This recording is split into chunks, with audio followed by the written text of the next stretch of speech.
afirma que o jogador Neymar a estuprou. Chegou o momento de tirar as dúvidas e de mostrar a história que ela tem para contar. Qual é o seu nome completo? Nájila Trindade Mendes de Souza. E quem é a Nájila Trindade Mendes de Souza?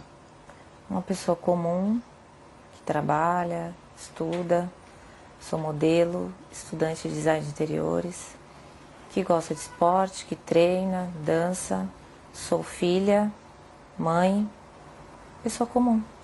Vamos começar com duas perguntas essenciais. Você foi de fato vítima de estupro por parte do jogador Neymar ou foi uma relação sexual consentida? Fui vítima de estupro. Você foi vítima de estupro ou foi apenas uma agressão? Agressão juntamente com estupro. Você reafirma que foi vítima de estupro? Fui. Mas por que então seu primeiro advogado diz que você relatou a ele ter sido vítima de uma agressão, não de um estupro? Primeiro que ele não estava acreditando totalmente em mim. E eu senti preconceito da parte dele. Porque ele disse pra mim que... você vai ter que cortar a unha, a gente vai ter que levar isso pra frente, mas você... Então, o que deu a entender que você foi estuprada, você não foi estuprada, você deu porque você quis, você fez porque você quis. Então, eu não vou eu vou isentar essa parte, eu não vou colocar essa parte. Vou falar agressão porque eu tenho as provas, você me mostrou as provas da agressão, que foram as fotografias. E eu acho que ele só acreditou em mim porque ele viu a foto que o próprio Neymar mandou pra mim. Minha foto machucada. Como é que você conheceu o Neymar, Nájila? Através de uma rede social. Qual foi a rede social? Instagram. Como é que foram as conversas? Como é que você as escreve? Normal, eu mandei uma imagem pra ele, não era foto nude meu, era um texto. E ele respondeu e a gente começou a trocar mensagens. E depois de um tempo ele pediu o meu WhatsApp e eu passei. O próprio Neymar divulgou alguns trechos onde aparecem conversas de cunho sexual. Uhum. Quando é que essas conversas começaram? Naquele momento. Do WhatsApp. E você tinha ciência de que uma relação sexual poderia acontecer? Sim, o meu intuito era esse. Era o seu intuito? O meu intuito era ter uma relação sexual com ele. Desde quando você passou a pensar dessa forma? Quando eu comecei a falar com ele. Em que situação você viajou para Paris para encontrar o Neymar? Não, quem é que pagou a passagem? Ele. Ele pagou. E as suas despesas, quem pagou? Ele, do hotel. Isso ficou claro desde o início? Não, a gente conversou, eu conversei com ele como uma pessoa comum. Era um intuito sexual, era um desejo meu. Acho que ficou até claro para ele isso. E ele perguntou quando eu poderia ir e eu disse, no momento eu não posso, questões financeiras, eu não podia ir. E também questão da minha agenda, do meu trabalho, enfim. E daí ele me sugeriu, tá, mas eu posso resolver isso. E aí eu fui com a passagem. Você levou dinheiro seu também? Levei. Ou seja, você viajou para Paris com que expectativa, Nájila? De ficar com ele, de encontrar com ele. Isso de realizar possível, desejo meu. Isso incluiu uma possível relação sexual? Obviamente. Você pensava nisso? Sim. Estava preparada para isso? Estava. Era algo já consentido, consensual entre vocês? Era. Quando você chega a Paris, o que acontece? Eu vou pro hotel, ele me manda mensagem falando que ia para uma festa e que ia passar lá antes para me dar um beijo, para me cumprimentar antes de ir nessa festa. E a partir disso, o que acontece? Eu tinha um desejo de ficar com o Neymar. E quando eu chego lá, tava tudo bem, tava tudo legal as mensagens. Uhul, eu ia conseguir, entendeu? Só que quando ele estava agressivo, totalmente diferente daquele cara que eu conheci nas mensagens. Até aí, tudo bem. Como eu tinha muita vontade de ficar com ele, falei, ok, vou tentar manejar aqui. E a gente começou a trocar carícias, começou a ficar, a se beijar. E daí ele me despiu. Até então foi tudo consensual? Foi. Até aí tudo bem. Sim. Só que depois ele começou a me bater. E eu falei assim, nos primeiros, ok, tava tudo certo. Só que depois começou a me machucar muito. E eu falei, para. Você falou isso de forma clara? Falei, para, está doendo. E ele falou, desculpa, linda. Ok, continuamos. Deitados na cama, rolando e tal. Eu falei, você trouxe preservativo? Porque eu não tenho. E ele disse, não. Eu falei, então não vai acontecer nada além disso. Porque não podemos. Qual foi a resposta dele? Ele não respondeu nada. E a gente continuou. E ele me virou, cometeu o ato, e eu pedi para ele parar. Enquanto ele cometia o ato, ele continuava batendo na minha bunda violentamente. E depois eu girei. Foi tudo muito rápido, questão de segundos, e me retirei. Foi isso que aconteceu. Você está totalmente convencida que conseguiu mostrar a ele que você não queria, não desejava mais a relação sexual? Eu falei, para. Não, para. Eu falei. E ele nunca disse nada a você?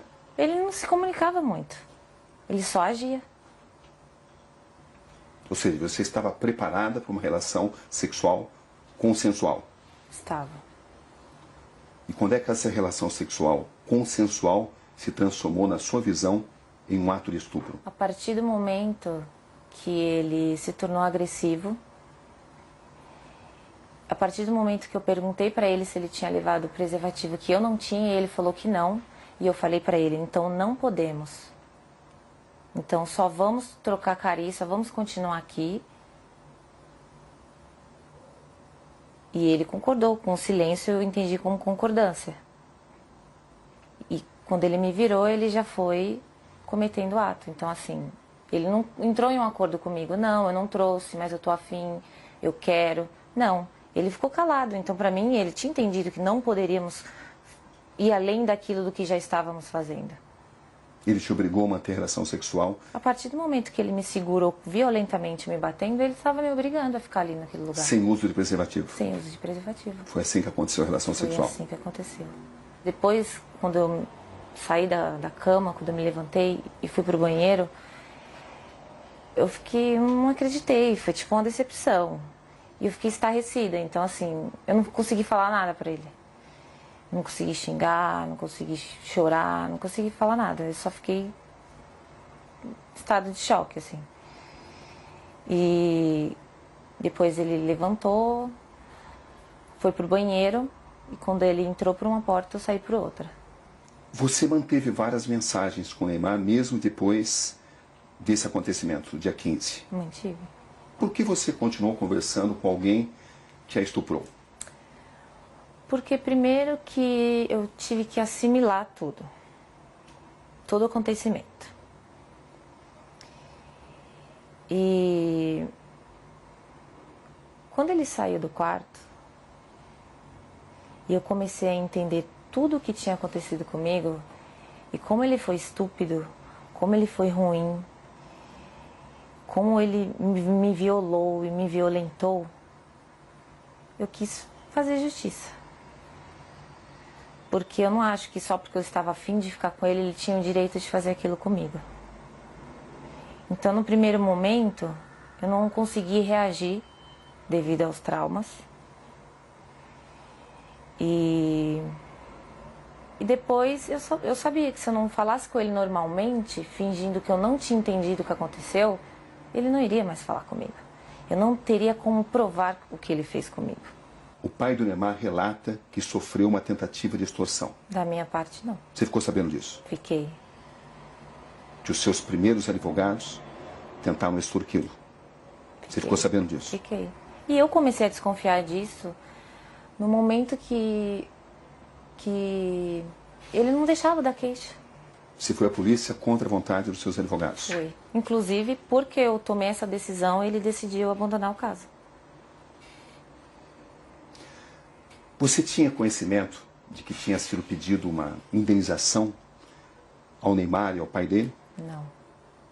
Ele falou que ia fazer uma reunião com os advogados dele, que era para falar, levar até eles o que estava acontecendo. Entendeu? Você tinha expectativa de receber uma compensação financeira? Não. Eu quero justiça. Ele me fez muito mal e eu estou muito traumatizada até hoje por isso. O que você espera exatamente desse caso? Eu quero que ele pague pelo que ele fez. Você tem consciência do que isso pode representar para o Neymar, Nádia? Eu tenho consciência do que o que aconteceu representa para mim. Uma questão de honra, entendeu? Ele não precisava ter feito aquilo comigo. Não precisava, eu já estava ali para isso, para aquilo. Era um desejo meu, eu sou livre, desimpedida, nós iríamos ficar, eu ia voltar para casa e está tudo certo. Qual é exatamente a sua situação financeira, Nádia, para esclarecer? É verdade que você tem uma dívida de 26 mil e está sofrendo uma ação de despejo? A ação de despejo eu não estava sofrendo até o meu nome vir a público.